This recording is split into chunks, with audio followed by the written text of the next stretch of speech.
Li Diyarbekirê bi merasîmekê werzê çinîna pambû dest pê kir. Merasîm bi tevlîbûna parêzgarê Diyarbekir Münîr Qaraloğlu dest pê kir û yekem berhemên zeviyên pambû hatin rakirin. Di merasîmê de parêzgarê Diyarbekir Münîr Qaraloğlu da zanîn ku di sala 2019 de li Diyarbekirê 292,000 ton pambû hatibû hilberîn û îsal pêşbînî ew e ku ji sala borî zêdetir pambû were hilberîn. Cotkar Hasan Vural jî amaje kir ku îsal rewşa pambû baş e, lê divê bihayê pambû ji sala borî guncavtir be, da ku cotkar dahateke baş bi dest bixin. İsa Pembo elhamdülillah çok şükür pır başı hem verima wî baş e hem de inşallah wî fiyatî wî baş be hem verima wî ser 500 kilo yani dönüme de 500 o 600 kilo arasında en beklemiştikin ana vira ölçmüş kirin ev erde 505 kilo derket ki ev ert zayıfeci. Ama yevyali ölçmüş kirin 600 kilo derket dönümü.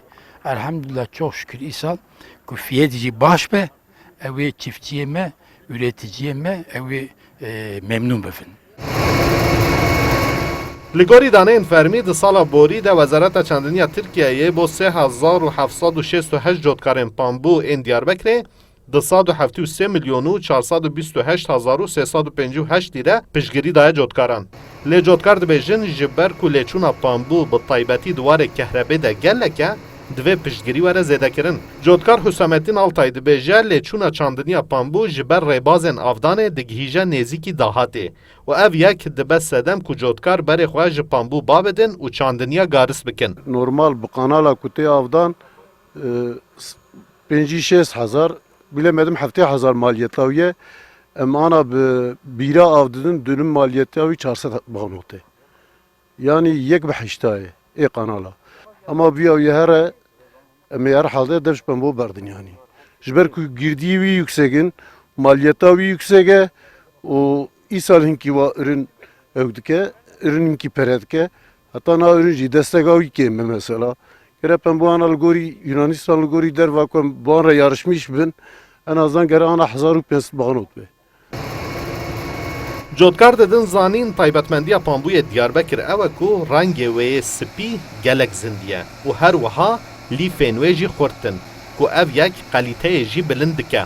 Di sala 2019 de li tevahiya Diyarbekirê li ser 478,866 hektar erd de pambû hatibû çandin û niha armançe we ku dema projeyên avdanê yên ku çêkirina wan berdewam e xilas bibin, hektara erdê ku li ser çandiniya pambû tê kirin bigihîje 3 milyon û 250,000 hektarî. Pambû li Bakurê Kurdistanê yek ji deriyên dahatê herî girîng ye ku li Bakurê Kurdistanê di hema demê de jêre zêrê spî jî tê gotin. Û tê amajekirin ku Diyarbekir tevahiya Tirkiyeyê de di warê çandiniya pambû de di rêza çarem de ye.